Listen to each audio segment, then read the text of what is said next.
Hello historians and welcome back. This is the guided notes lesson 13.2.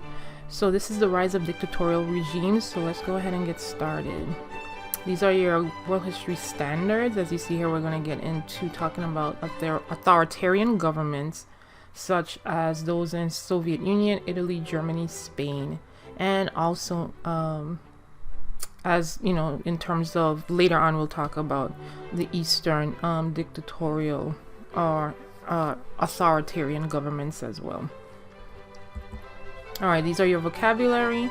Make sure that you know those: a totalitarian state, fascism, and collectivization. And just to make a notion here, and as I stated in class, the differences between a totalitarian and an authoritarian state. Totalitarian, as you see here, the word total is in this word and means that the government aims to have complete total control over every aspect of that citizen's life, even their cultural, social lives. And that's the difference, because authoritative, just has authority over political and political and economic features of citizens, but not necessarily a social life. In a totalitarian state, they have control over everything. Okay, so that's the big difference, and we'll get more into that as we go along here. All right, so your answers for number one and is here, right? Most of the European states remain pretty democratic even during the Great Depression, such as France and Great Britain. However, places like Italy, Soviet Union, and Germany, they all adopted some form of dictatorial regime. And a lot of them were influenced by severe economic problems like the Great Depression and all of the economic issues after World War I, and also the stipulations of the Treaty of Versailles, which affected Germany a lot, right?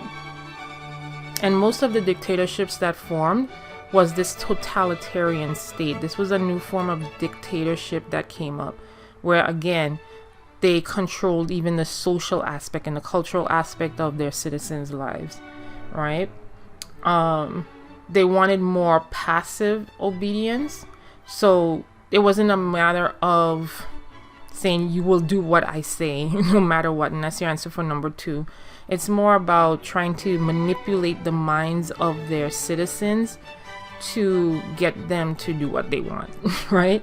So they used a lot of mass propaganda, media, etc., radio, what have you, to get into their head to make them think that this is what they needed.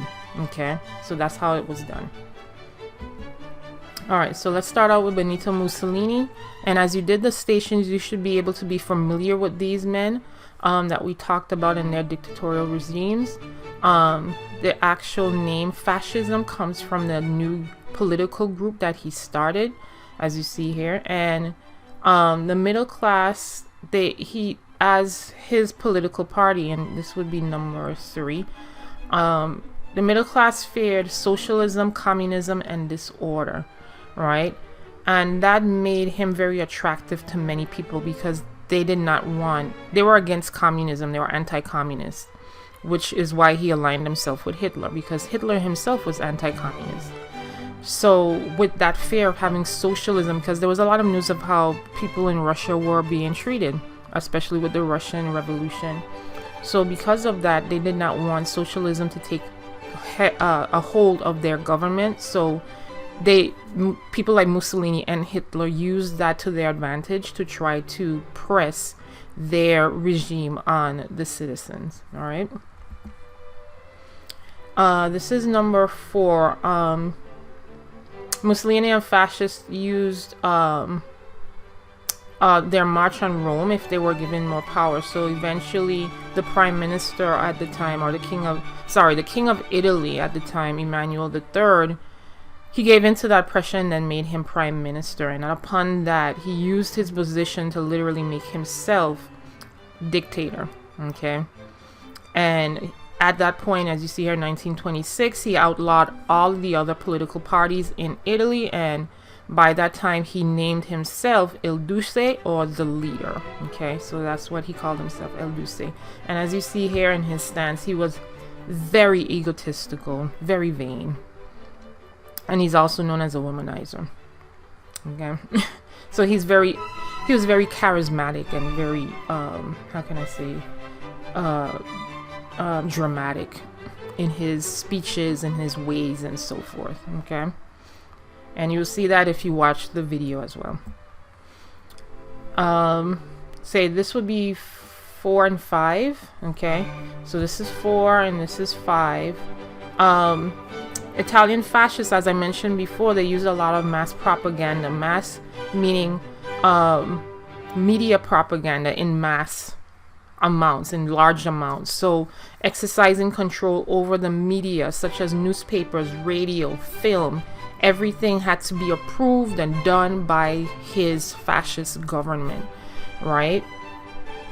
And they were trying to promote any ideals of fascism. As you see here, 66% of children between the ages of 8 and 18 were members of fascist youth groups. And his big thing was to show the family. He was very traditionalist, and he wanted to show the family as the pillar of the state, to the point where that family, that nucleus family, almost worshipped, literally glorified the government, right?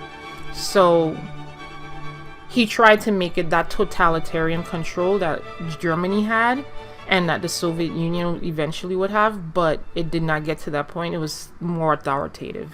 Okay. So let's talk about the Soviet Union. So as you see here, Vladimir Lenin, after Tsar Nicholas II was overthrown and Lenin came into power, he formally changed the Russia into a communist nation, and now the new country or state is called United Soviet Socialist Republics, or USSR, or the Soviet Union for short. Okay, and this is what their flag looked like at the time. Okay, so these will be your next numbers. I forgot where we're at. I believe that will be 7 and 8, I believe. But I'll make sure I note it in Edpuzzle for you. Alright, so this is the next part. Here's one answer, and I think here's the other. Alright, I'm gonna check and see. So there was a issue after Lenin died. They didn't know who was going to control the Communist Party. So there was this struggle for power at this point. And Trotsky was the leader of the Politburo, which was the policy-making party for the Communist Party at the time. But there was this bitter rival between Trotsky and Stalin.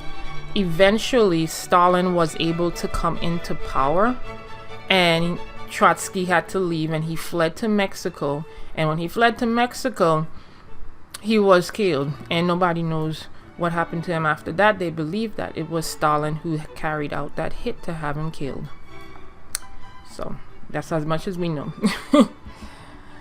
So now that Stalin is in power, he created this 5-year plan. Okay, and these will be your next answers here that's highlighted. Sorry, I don't have the numbers on there. Forgot to put them on, but hopefully you're following along so you can see exactly where we're at. So at 1926, he removed the Bolsheviks from power, and now he has this dictatorship, this powerful dictatorship, and not like Mussolini. Mussolini had an authoritative system. Although he was trying to get a totalitarian system, he still had an authoritative system.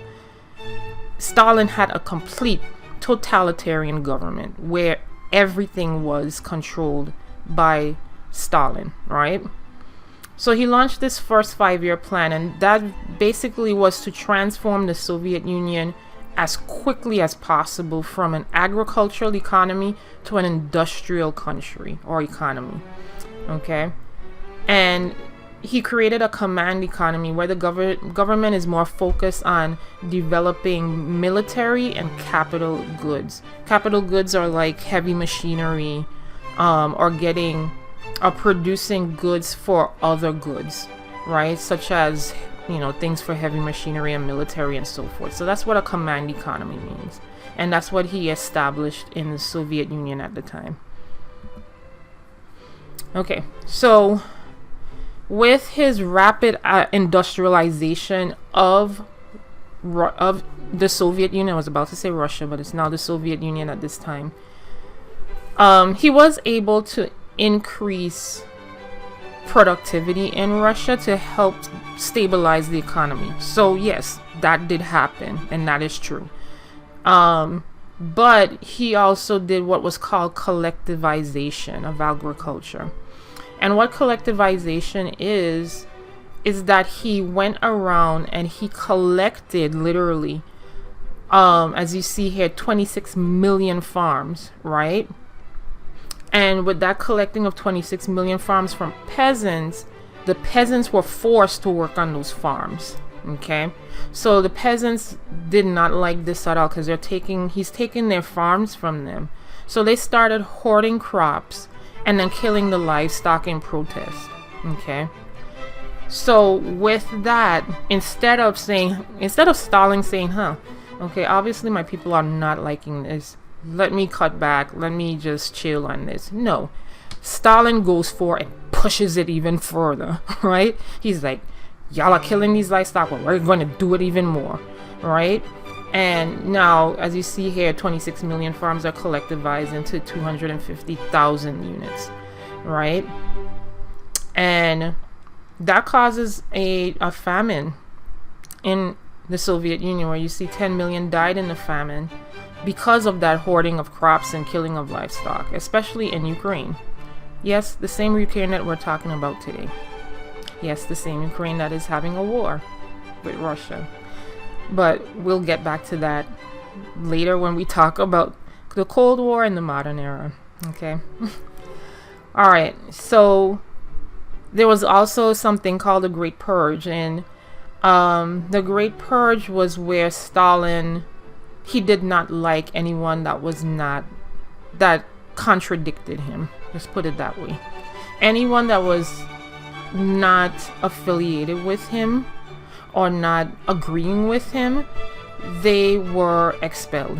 Okay, they were arrested, they were sent to labor camps, and some never returned from those labor camps, and some were executed.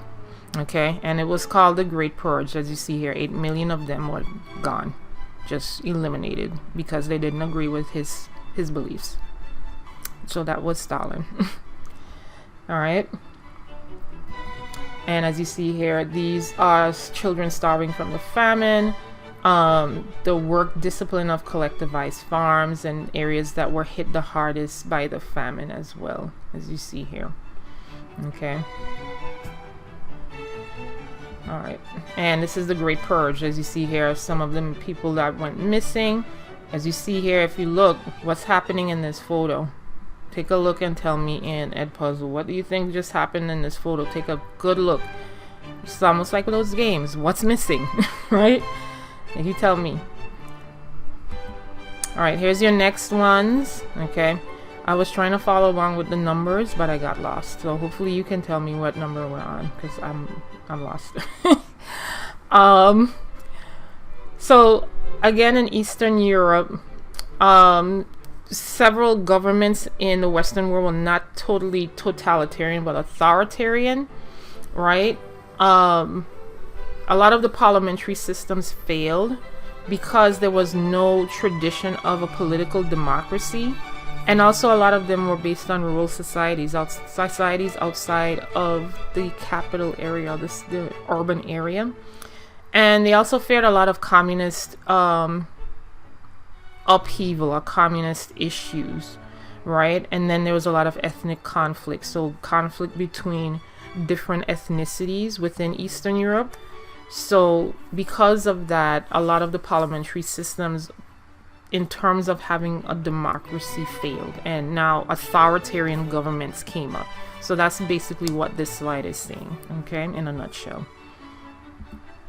And some of those other dictatorial systems, as you see, it was Francisco Franco, and he was a general, as you see here in his garments, He was a general, and he led the Spanish military in a revolt against the democratic government, which was called the Spanish Civil War.